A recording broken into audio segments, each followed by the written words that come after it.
കാലവർഷം വീണ്ടും ശക്തമായതോടെ സംസ്ഥാനത്ത് പലയിടത്തും കനത്ത നാശനഷ്ടം. ഉരുൾപൊട്ടൽ സാധ്യത കണക്കിലെടുത്ത് കാസർഗോഡ് വെസ്റ്റ് എളേരിയിൽ 22 പേരെ സുരക്ഷിത സ്ഥലത്തേക്ക് മാറ്റി. പല സ്ഥലത്തും മരങ്ങൾ കടപുഴകി വീടുകൾക്ക് മുകളിലേക്ക് വീണു. കല്ലാർകുട്ടി, മലങ്കര, നെയ്യാർ ഡാമുകളിൽ നിന്ന് കൂടുതൽ ജലം പുറത്തേക്ക് ഒഴുക്കി തുടങ്ങി. കാസർഗോഡ്, കരിയങ്കോട്, നീലേശ്വരം, മൊഗ്രാൽ എന്നീ നദികളിലും അച്ചൻകോവിലാറിലും ജലനിരപ്പ് ഉയരുകയാണ്. ശബരിമലയിലും ശക്തമായ മഴ തുടരുന്നു. പമ്പാ സ്നാനത്തിന് നിയന്ത്രണം ഏർപ്പെടുത്തി. തൃശൂർ, കാസർഗോഡ് ജില്ലകളിലെ വിദ്യാഭ്യാസ സ്ഥാപനങ്ങൾക്ക് നാളെ അവധി പ്രഖ്യാപിച്ചു. മധ്യ കേരളത്തിലും വടക്കൻ കേരളത്തിലും അതിശക്തമായ മഴയാണ്. ഉരുൾപൊട്ടൽ സാധ്യത കണക്കിലെടുത്ത് കാസർഗോഡ് വെസ്റ്റ് എളേരി പഞ്ചായത്തിലെ കാറ്റാങ്കവല ഉന്നതിയിലെ 22 പേരെ സുരക്ഷിത സ്ഥാനത്തേക്ക് മാറ്റി. മലപ്പുറം കോട്ടക്കലിൽ കനത്ത മഴയിൽ വീടിന് മുകളിലേക്ക് മണ്ണിടിഞ്ഞു വീണു. പുതുപ്പറമ്പ് സലീമിന്റെ വീടിന് മുകളിലേക്കാണ് മണ്ണിടിഞ്ഞത്. മൂന്നാർ, അടിമാലി, രാജാക്കാട് ഉൾപ്പെടെ ദേവികുളം താലൂക്കിന്റെ പ്രധാന മേഖലകളിലെല്ലാം മഴ തുടരുകയാണ്.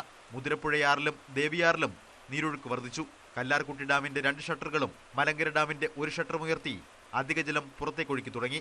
ഇതോടെ ഇടുക്കി ജലസംഭരണിയിലേക്കുള്ള നീരൊഴുക്ക് വർദ്ധിച്ചു.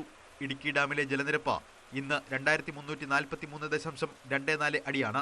കോട്ടയം മെഡിക്കൽ കോളേജ് റോഡിൽ വൻമരം കടപുഴകി സമീപത്തുള്ള വീട് തകർന്നു.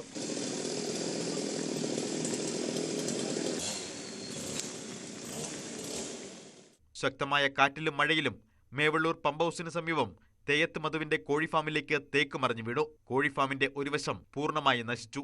200-ലധികം കോഴിക്കുഞ്ഞുങ്ങൾ ചത്തു. കൊട്ടാരക്കര ഇരണ്ണൂരിൽ വീട് ഭാഗികമായി തകർന്നു വീണു. വീട്ടിൽ ആളില്ലാതിരുന്നതിനാൽ വൻ അപകടം ഒഴിവായി. നീരൊഴുക്ക് വർദ്ധിച്ചതോടെ തിരുവനന്തപുരത്ത് നെയ്യാർ ഡാമിന്റെ ഷട്ടറുകൾ കൂടുതൽ ഉയർത്തി. ഡാമിന്റെ സമീപ പ്രദേശങ്ങളിലുള്ളവർ ജാഗ്രത പാലിക്കണമെന്നാണ് നിർദ്ദേശം. വിവിധ ബ്യൂറോകൾക്കൊപ്പം ന്യൂസ് ഡെസ്ക്, ന്യൂസ് 18. കോഴിക്കോട് വയോധികൻ പുഴയിലെ ഒഴുക്കിൽപ്പെട്ടെന്ന സംശയം. ഫയർഫോഴ്സ് തെരച്ചിൽ നടത്തുകയാണ്. 80 വയസ്സുകാരനായ ചാത്തമംഗലം കൂഴക്കോട് സ്വദേശി കാച്ചിക്കോളിൽ മാധവൻ നായരെയാണ് ഇന്ന് പുലർച്ചെ മുതൽ കാണാതായത്. പുഴയിലെ ഒഴുക്കിൽപ്പെട്ടെന്ന സംശയത്തെ തുടർന്ന് കൂഴക്കോട് ചെറുപുഴയിൽ ഫയർഫോഴ്സ് തെരച്ചിൽ നടത്തുകയാണ്. ഇദ്ദേഹത്തിന്റെ ചെരുപ്പും കുടയും തെരച്ചിലിൽ കണ്ടെത്തി.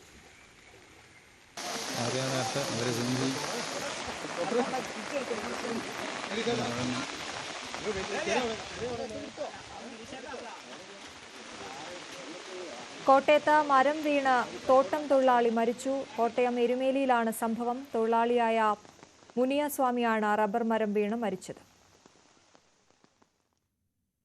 റെഡ് അലർട്ടിനിടയിൽ വിനോദയാത്ര നടത്തി കാസർഗോഡ് ജില്ലയിലെ റവന്യൂ ഉദ്യോഗസ്ഥർ. ഹോസ്ദുർഗ് താലൂക്ക് സ്റ്റാഫ് കൌൺസിലാണ് കർണാടകയിലെ അഗുംബയിലേക്ക് വിനോദയാത്ര നടത്തിയത്. 42 പേർ യാത്രയിൽ പങ്കെടുത്തു.